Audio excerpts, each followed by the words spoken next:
para in Paralympics does not mean paraplegic, paralyzed. It literally means parallel. My name is Jack Wallace, and I'm from Franklin Lakes, New Jersey.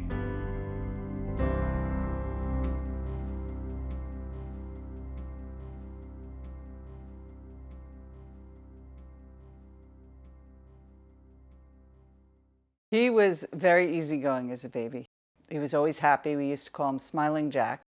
John would bet him, kidding around. Started at $1. Started at $1 and said, if you can not smile for a minute, you'll get this $1. It went up to $100, and he couldn't do it for, was it 1 minute at 100? I don't remember. Couldn't do it for 10 seconds. I played a lot of different sports growing up. My older brother played hockey, so he wanted someone to shoot on, so he threw the pads on me and tossed me a net. Years after that, I started playing competitively in rec league, roller hockey, street hockey, ice hockey, all that kind of stuff.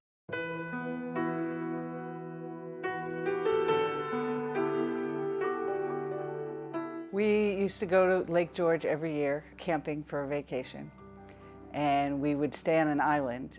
It was the last run of the last day, the whole thing, and they were out water skiing. And it had rained all day, and then it stopped raining, and the sun came up, and the water was glass, and we're like, here's an opportunity. Let's get a couple runs in before, obviously, wished we hadn't.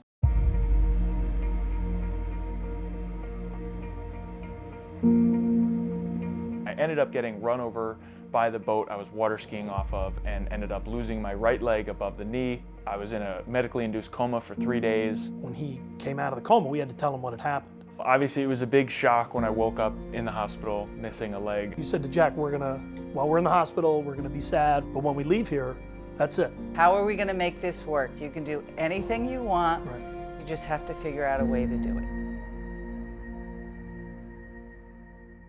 There's a huge learning curve when you have to relearn how to walk.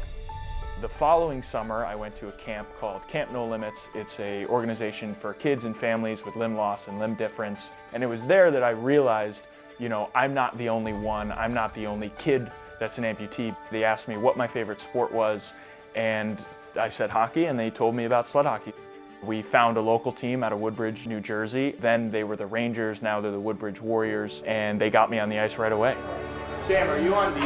Yeah. All right. As a kid, I'd always dreamed of going to the NHL and playing professional hockey, especially with the Devils. Once I started playing sled hockey, it's obvious that you're not going to play sled hockey in the NHL. That's just not a thing. So that opened the door where there is an elite level to this sport. In that moment, I think that's when that kind of started, where I realized, that's where I want to get to. We heard about USA Hockey having a program. He wrote him a letter and he got selected for camp. I spent 3 years on the U.S. National Development Team, and then in 2016 I made the U.S. National Team, competed in the 2017 World Championships where we won silver. We got second place, losing to Canada. And then the following season we went to the 2018 Paralympic Winter Games in Pyeongchang, South Korea, and we took home the gold. We were all in the stands. We just want to make as much noise as possible. We want to be loud, obnoxious Americans in the stands because Canada was sitting right next to us, so, bring it.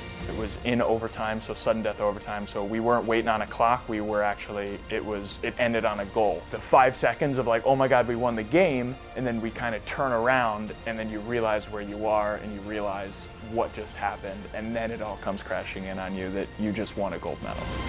He looked up and he just gave us a thumbs up and a smile. My family has been steadfast. They've been by my side every step of the way. Sled hockey has given me unbelievable opportunities to travel around the world, playing the sport I love. I've met some amazing people. It's also pretty much given me a purpose. He's just a very positive person, and he'll carry that with him forever.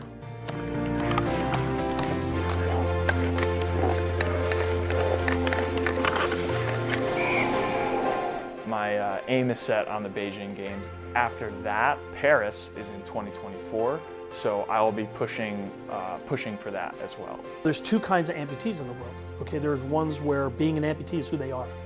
And Jack, as a kid, would be like, you could see him, he's like, I don't want to be that person. And the other amputee is just somebody who, you know, lives a regular life, can do spectacular things or just live a quiet life, and just happens to be missing a limb.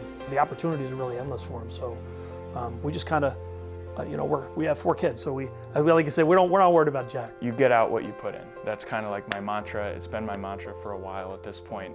You can't expect anything to happen if you're not willing to put that energy into it.